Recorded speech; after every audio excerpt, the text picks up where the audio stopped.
Well, hello everyone, and welcome over to another episode of the Speak the Truth podcast. I am Matt Tardio, and this is Robert Turkla. What do we think about that ICBM?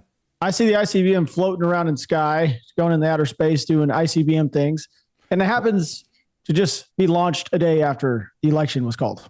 So. Correct. Yeah. Do you feel like maybe the United States decided to send a message after Trump got elected? Or do you think that was planned?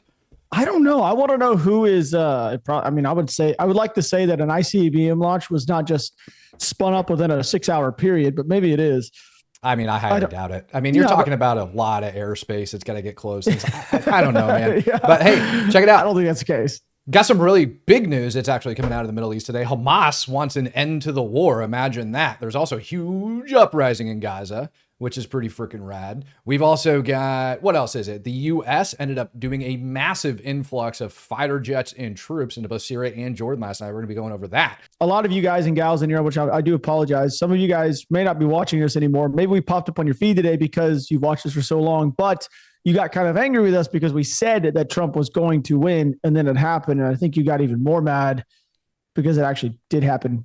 But anyway, same thing's happening over on like CNN. The Trump trade euphoria is likely to fade fast. So they're already trying to downplay the fact that the stock market rose to its highest levels ever after announcing his election. And I hope that some of you guys can just accept the fact that it happened. It is what it is. And now he's your president for the next 4 years. So I hope you enjoy that. And the thing is he's already doing some good because Hamas is, well, I think a lot of the Middle East is going to be squirming a little bit more now, knowing that he is a little bit more off the cuff. Is that a better way to look at? I guess. You never know what he's going to do. No, I mean, he made this very clear to Hamas though a while back. He said, "Hamas, if you don't, you better have the hostages turned over when I get in office." That's what he told Hamas. That's what he told him. But this, truthfully, like this news that's up over here on the screen, that doesn't surprise me one tiny bit. Doesn't surprise me one tiny bit that they called for an immediate end to the war. And I think that just putting after Trump election, that's been happening for a while, to be honest with you. But reading a little bit deeper into the article, it says that Hamas also wants their own independent state and all this other crap. That's just something that Bibi's never going to go for. Just ever. He just won't do it. He'll give him an independent state. Once Hamas is removed, they've stood up their own government inside of Palestine that they freaking, endorse and back and build up their own security force. They're going to do nation building for the next 5 to 10 years. Back during the beginning of this, Netanyahu stated that they were going to have probably about a 10-year presence inside of Gaza, to ensure security. And so that to me says that they're going to be doing nation building. They're going to make sure that they put somebody important in charge. That's probably like a clan leader over there, somebody that is ingrained into the society, right? A predominant leader. And from there, they'll start building up their government. I think that's what's going to happen. I don't think this is going to have any weight whatsoever, but Hamas better release those hostages. I promise you that. You know what's kind of interesting? I don't think anybody even noticed, but Chinese stock market, which goes into a lot of what happens I guess precursor to the Chinese war that could be kicked off inside of Taiwan. Their stock market actually plummeted on the day of our election. So it's almost like the whole world was reacting because they kind of know what is coming in a sense that I don't think China can be messing around anymore, but maybe they can. I don't know. What do you think? I guess that is a good thing. Like when you look at the financial system as well, that actually has a pretty drastic effect on a war as a whole. It does. No, it really does. Like strength of the US dollar, everything else. What do I think about China? I think they're listening to words like this. These are Trump's remarks on frickin' Gaza. And I think that they are pretty frickin' solid. Have you seen this one before? No, I haven't. Yeah, this is, to give you an idea of what's to come for the world. This is obviously, the Gaza Strip's like a really hot button topic right now across the world. The UN, everybody's pissed off about it. This is his stance on that. And I couldn't imagine he's going to take a different stance on Taiwan either. Unlike liberal Kamala, I will support Israel's right to win its war on terror. You have to support that. Got to win, got to finish it off. And instead of pandering to the jihad sympathizers and America-hating radicals, we will deport them. We will deport them very quickly. We have no choice. Now, I say that because this last year, the Biden administration actually announced that we do not support an independent Taiwan. Were you aware of that? Did you know that, Rob? No, I did not know that. Yeah, no. I thought for dang sure we would have supported an independent Taiwan, but the United States government, particularly the Biden administration themselves, had came out earlier this year and stated that they don't support an independent Taiwan.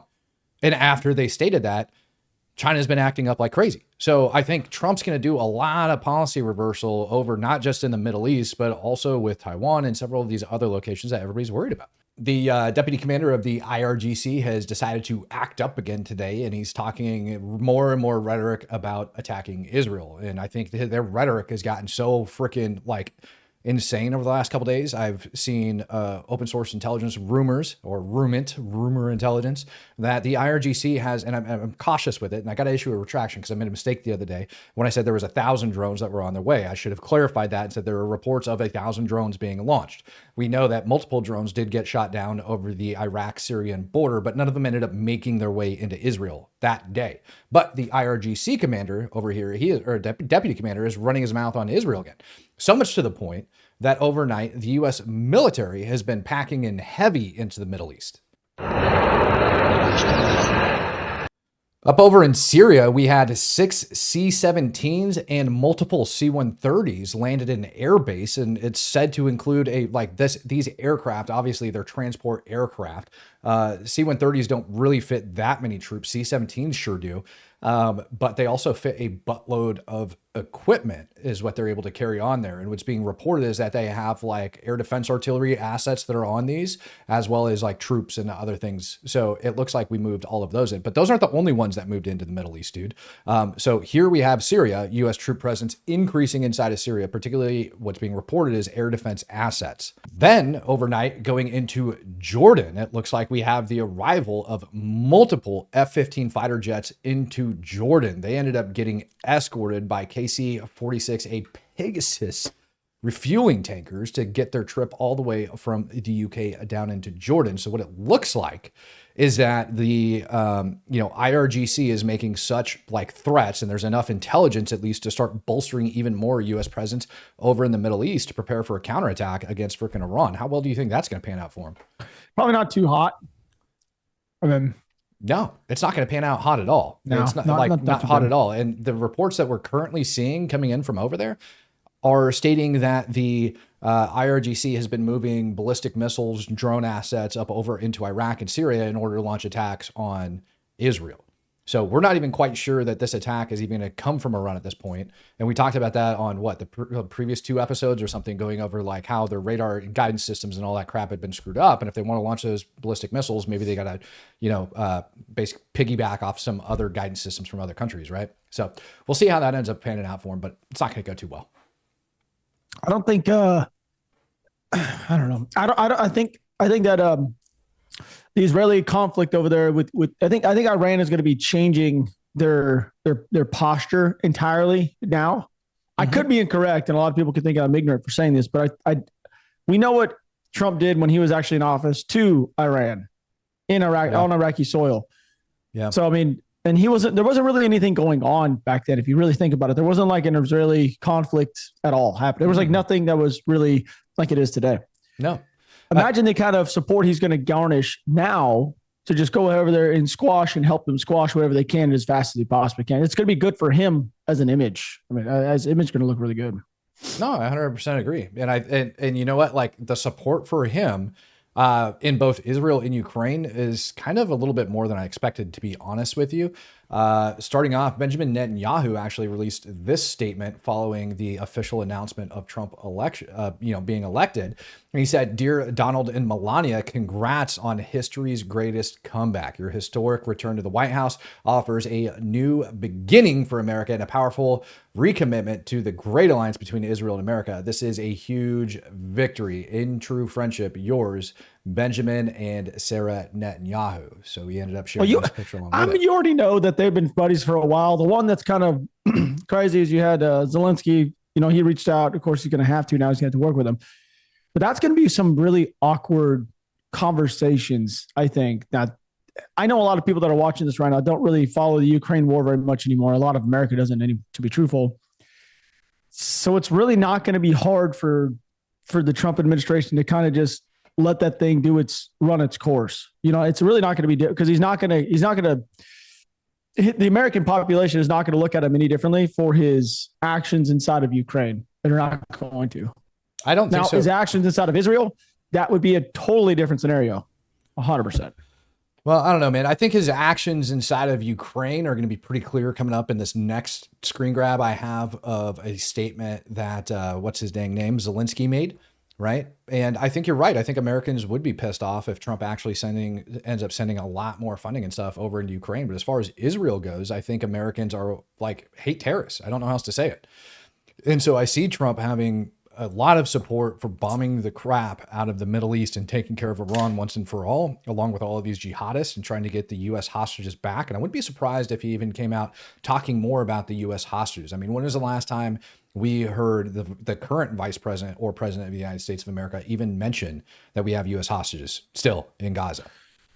Yeah, that's also, so Trump's the kind of guy that I could possibly see him sending in like an actual team in to go, like an American team in to go scoop these people up off intel, just like he did inside of he did that in Syria. I think it was Syria, if I'm not mistaken.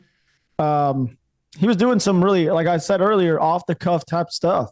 Just all right, whatever, just go get it done. And I think that's the stuff we're going to probably see there as well. Yeah.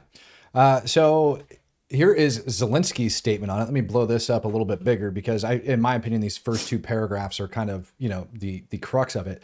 He says, congratulations to Donald Trump on his impressive election victory. I recall our great meeting with President Trump back in September when we discussed in detail the Ukraine-U.S. strategic partnership, the victory plan, and ways to put an end to Russian aggression against Ukraine. I appreciate Trump's commitment to the peace through strength approach in global affairs.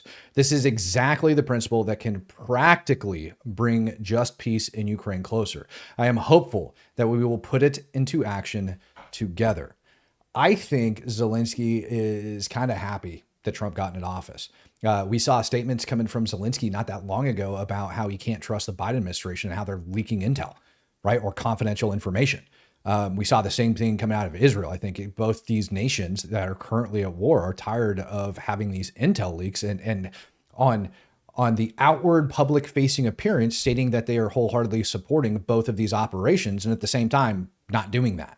Now, this next video that I have pulled up, I think is really, really interesting. So a couple months ago when you were gone, actually, it was either 30 to 60 days ago. It really wasn't that long ago. There was rumors of a drone that had bombed a U.S. position on the Turkish-Syria border, like U.S. troop position on the Turkish-Syria border. U.S. government really didn't say anything about it, and neither did the Turkish government. It just kind of like fell silent, but we were able to like confirm a video and location of where some of that stuff actually happened and took place. Well, today, this clip ends up coming out by RFK. Have you seen this clip from Tucker Carlson Network?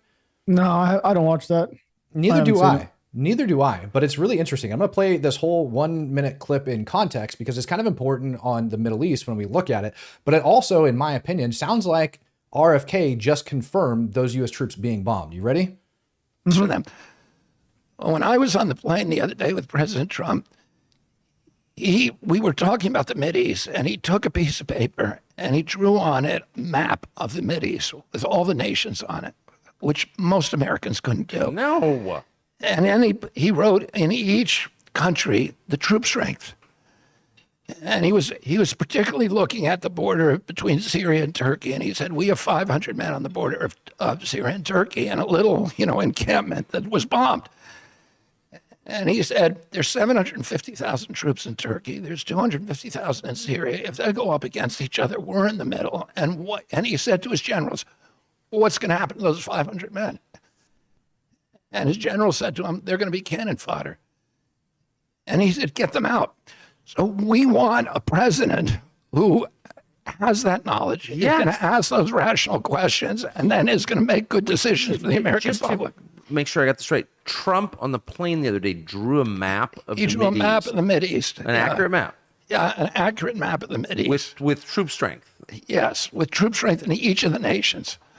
So, I saw that and it reminded me of the Cuban Missile Crisis. And I mean, am I crazy here or am I just hearing that out of context? Like, is he talking, because he's old, is he talking about an old incident with the generals or is he saying now start a plan to get those troops out of there? I don't know when this was posted, but I mean, maybe he was just talking about some of the stuff that he was going to be doing within the first. Yeah. However, what do they have? 90-day plans, 60-day plans? I don't know I have no idea. Yeah, but I mean, I would think that's what he's talking about because, you know, when Trump was president, that wasn't a thing. Like we were fighting ISIS and doing a bunch of wild stuff. And I don't think RFK and Trump were hanging out back then.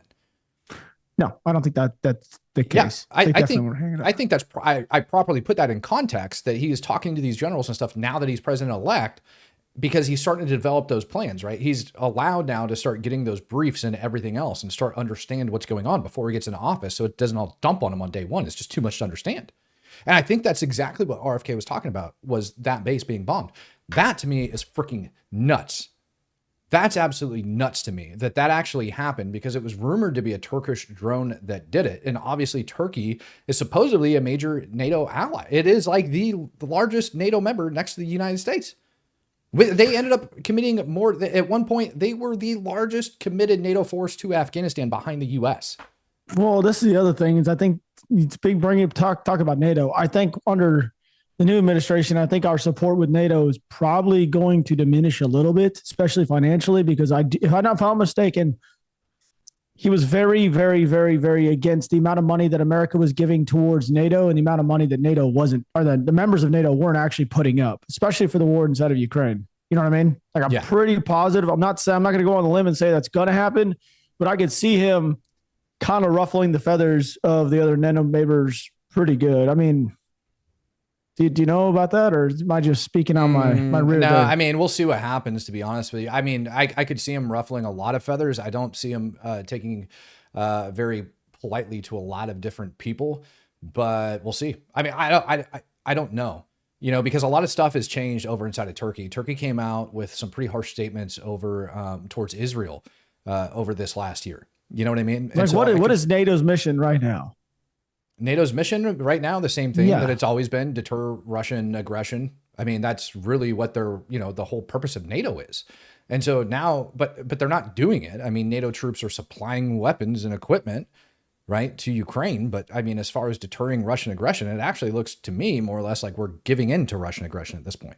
Speaking about that NATO deal real quick, in 2023, the U.S. allocated $860 billion, to NATO. That's 68% of the total defense expenditures by all NATO countries. That's what I was trying to get at. I had to actually look it up. Hold on. We put up 68% of all the spending. What? Yes. So the U.S. outspent all of the member countries by $497 billion. That's what I was getting at. So, dude. That's a lot. So if you look at the amount of members that are inside of NATO, I get it. Their economies aren't thriving, but 68% of the total money that was gone through NATO came from us. Just throwing that out there. That's a lot of money. And I think, I mean, number one, that's a lot of money. Number two, that's a lot of pull over NATO. And I mean, people forget, and they honestly, in my opinion, they forget when Trump was in office, he actually told NATO to get their act together and start contributing what they're supposed to, or they're not going to get the same protection or security guarantees that are afforded them. Like either pay to play, it's pay to play.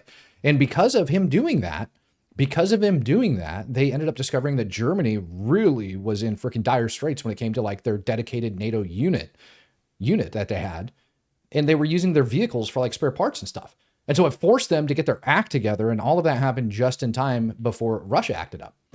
So there's a reason why America had to front more money, just so you know. It's not because we really wanted to. It's because of only 11 out of the 30 NATO members actually met their target, because inside of the agreement, the guideline is that every single member inside of NATO has to spend at least 2% of their GDP on defense. And they weren't doing that. Right. I'm not entirely sure if they were not doing it because they know America is just going to be the police of the world. You know what I mean? They're like, it doesn't really matter. America's going to come do what we're going to do. We've been doing it since the 30s anyway. Actually, we can go even farther back than that. But no, I'm sure they're forced every year to like file some document that says, hey, we can't afford it. Do you mind if we stay in? We'll make it up to you. You know what I mean? I'm sure there's a record of that somewhere. It's not like they just all kind of stop paying and we're like, I wonder if nobody notices, you know? Like, like I'm sure there's some document somewhere that has to get filled out for that. There's just no way, man. Like there has to be. All right, I want to talk about Gaza for a quick sec. All right, so over here we have the Nakba force from Hamas. Now, these pieces of crap ended up getting captured by the IDF, and they did a big influx into the north over the last 24 hours, where there's rumored to be about 3,000 civilians that they provided around out. And they said the IDF came out and said that they ended up killing 50 terrorists up in the north overnight, right? In these last 24 hours worth of operations.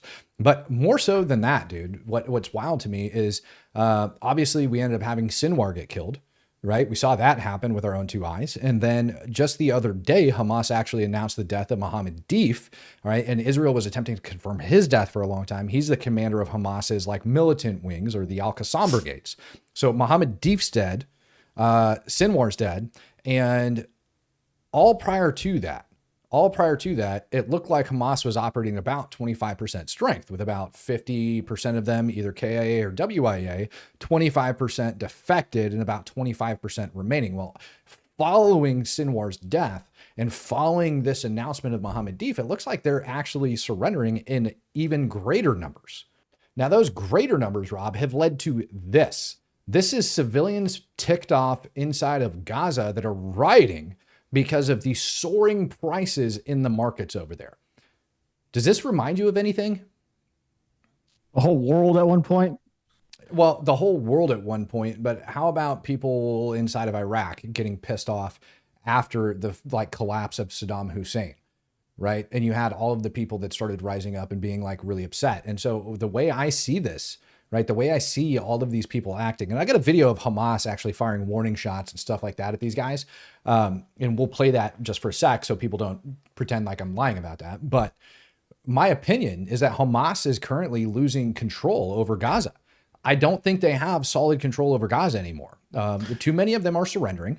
Should that really shock you? I mean, Hamas is a terrorist organization. Their quote unquote leaders and hierarchy has been pretty much decimated, and they're having to put new people in there that can't really fill the role of the guys beforehand. And the only way that they've ever had control of the civilian population is through fear. And if your leadership is continually being wiped out, it's really hard for you to maintain that type of posture within the civilian population. I mean, it's just kind of common sense. I mean, this is not really super shocking. It's crumbling, yes. How long is it going to take to completely crumble? I don't know, because this is the Middle East, and this has been going on since before me and you were literally alive. They just had a different term for terrorism back in the day. You know what I mean? Like, this kind of stuff has been going on forever. And here's what I think, right? Here's what I think. And I'll let this video roll for a second, and then I'll give my opinion.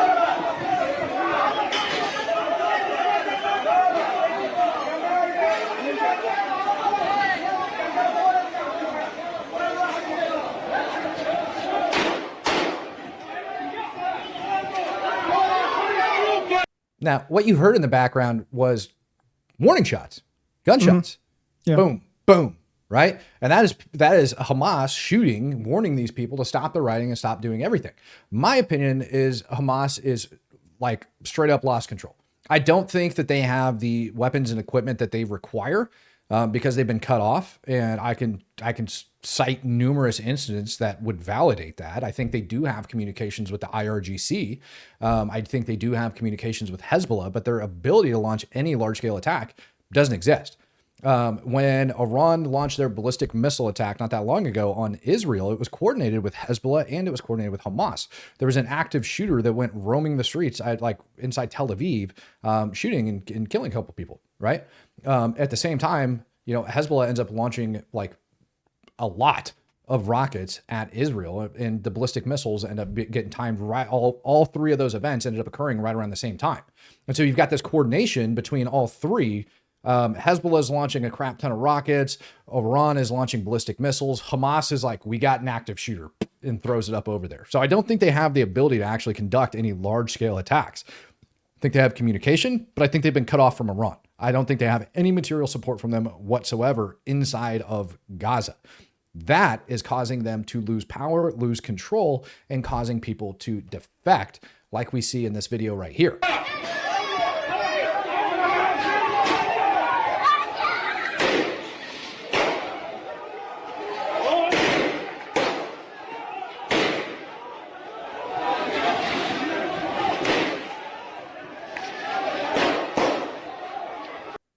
So I think their grip is like loosening very, very quickly.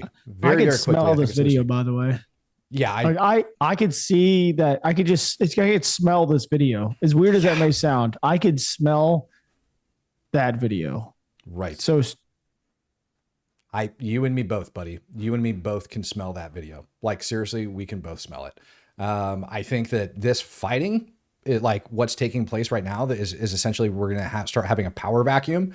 And as soon as that power vacuum starts to show, a couple like months ago, I think it was like 4 months ago or so, there was some infighting that was taking place in between some of the clans that were inside Gaza. That quickly ended. But because civilians are now rising up, because Hamas is now starting to surrender in greater numbers than we've ever seen in the past, and because they don't have the material support required, I think they're going to end up start breaking into these like smaller cells and dispersing around Gaza and just kind of being in the shadows and doing more, like small terror cell operations, doing the best that they can with what they've got. Meanwhile, the IDF's going to come in and nation build.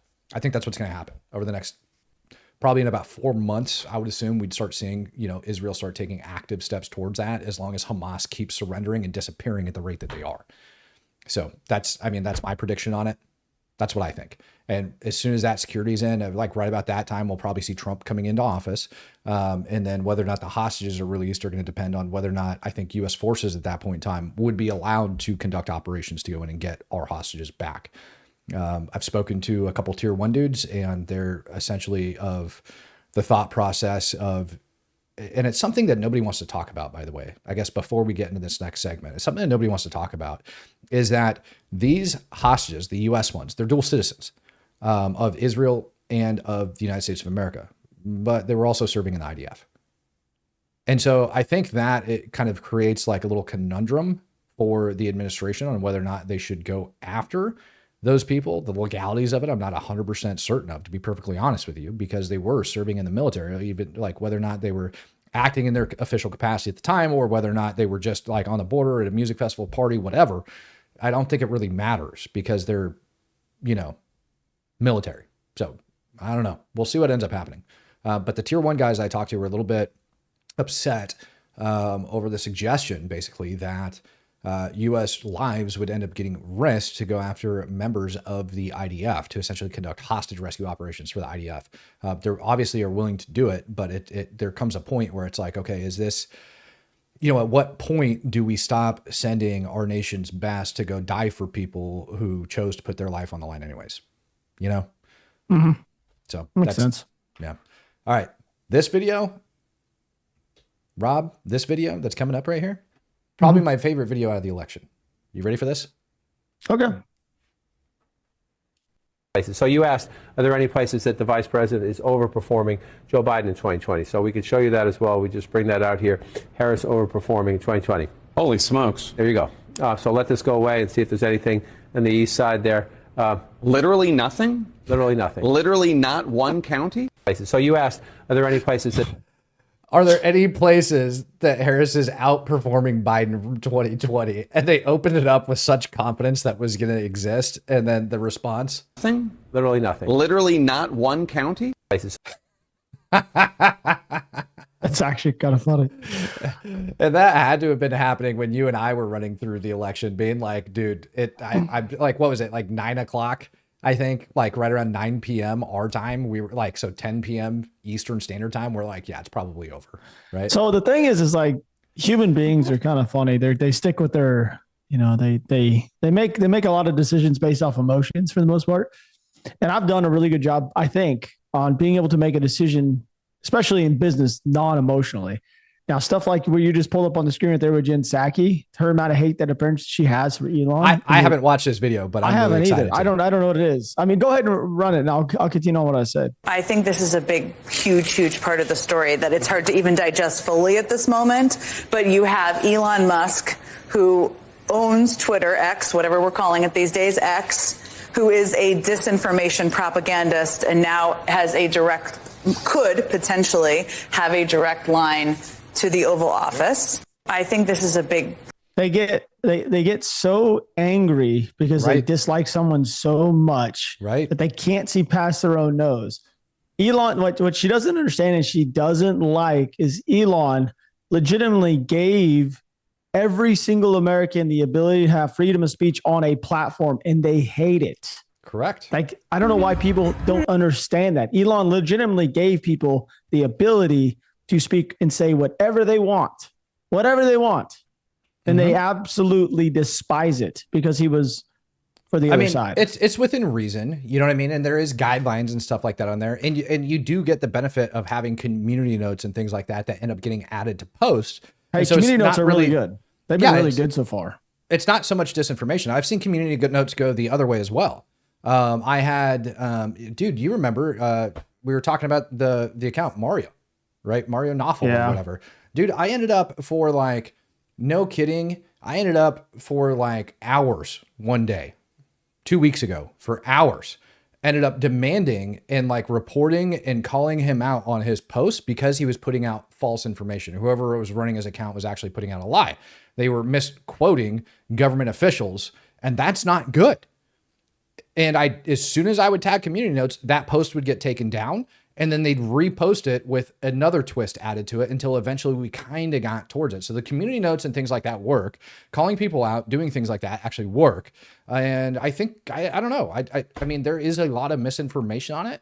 You know what I mean? Like, obviously, a lot of the stuff that comes out of Gaza is being reported on there. We saw a lot of misinformation on Trump. We saw a lot of misinformation on Biden floating around X. But for the most part, you get pretty reliable stuff, right? Fairly. Yeah. You want to know something, dude? California was a lot closer than I thought it was going to be. What do you mean? Like, a lot closer. I mean, 5.7 million for Harris and 4 million for Trump. I thought it was going to be like 6 and 3 or something, or, you know, just 7 and 3. Like, that's, I mean, it is 1.7 million, but yeah, to me, that's actually quite a bit closer. Colorado was a lot closer, I thought, too. 1.4 to 1.1. Wow. Fellow Americans and autists who voted for Trump, it's your boy Dank Brandon here. I want to take a moment to congratulate the DNC on losing another election to Donald Trump. You replaced me with a candidate who has the same likability as Greasy, hobo taint, and expected to win, and they say I'm the one. The Democrats said that I was too old, that I was too slow, that I was a joke. Well, here's a joke for you. What do Willie Brown and the 2024 presidential election have in common? Kamala Harris blew both of them. I shouldn't have said that. But seriously, I mean, first Hillary loses to Donald and now Kamala. This man has beaten more women than Doug Emhoff. Anyways, congrats on losing to Hitler again. I hope he locked you all up this time. Dank Brandon out. Come on, dude. That's hilarious. It's kind of scary that his voice sounds like that. It sounds AI, like real. bro. Well, ladies and gentlemen, thanks for joining us for another episode. Really, really appreciate the support that you guys have given us. We're going to do a much better job putting out a little bit longer form content here coming up in the future. And with that, we appreciate every single one of you. So thank you guys very much for all of your support and everything that you've done for this channel. Peace, love, happiness, God bless. We are out of here.